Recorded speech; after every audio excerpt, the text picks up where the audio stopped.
दोस्तों आज मैं लेकर आया हूँ दुनिया की 5 ऐसी मशीनें जिन्हें देखकर आपके होश उड़ जाएंगे, क्योंकि ये मशीनें वो काम पल भर में कर देती है जिन्हें करने में लोगों को कई दिन लग जाते हैं। Soft drink.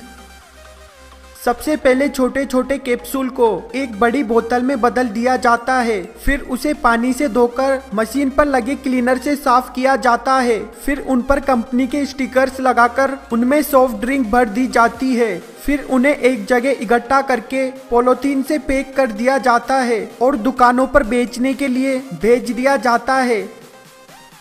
बेंचबर्ग। ये विकल्प उन लोगों के काफी काम आएगा जो ऐसी जगहों पर काम करते हैं जहां पर गाड़ियों का चलना मुश्किल होता है, जो बिना किसी परेशानी के किसी भी मुश्किल जगह पर आराम से चल सकता है, जिसकी वजह है इसके अजीबोगरीब टायर की डिजाइन, जिससे इसे काफी मजबूती मिलती है। ट्रैक्टर।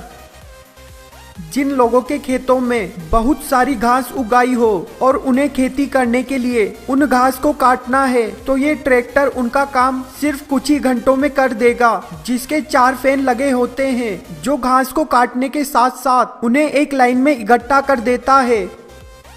Crop cutter. ये मशीन फसल को काटने के काम में आती है, जिसे चलाने के लिए सिर्फ एक व्यक्ति की जरूरत पड़ती है जो फसल को काटकर उसे साइड में चल रहे कंटेनर में भर देती है, जिससे काफी समय बच जाता है और जिस काम में कई दिन लग रहे थे वो कुछ ही घंटों में हो जाता है। Bug spray. एक बड़े सारे खेत में फसल को कीड़े लगने से बचाने के लिए कई लोगों को मिलकर फसल में केमिकल का छिड़काव करना पड़ता है, लेकिन अब इस छोटे हेलीकॉप्टर की मदद से 100 लोगों का काम ये हेलीकॉप्टर अकेला कर देता है, जो हवा के ऊपर से ही फसल में केमिकल की बारिश कर देता है। दोस्तों जाने से पहले चैनल को सब्सक्राइब जरूर कर लें। मैं जल्दी नए वीडियो के साथ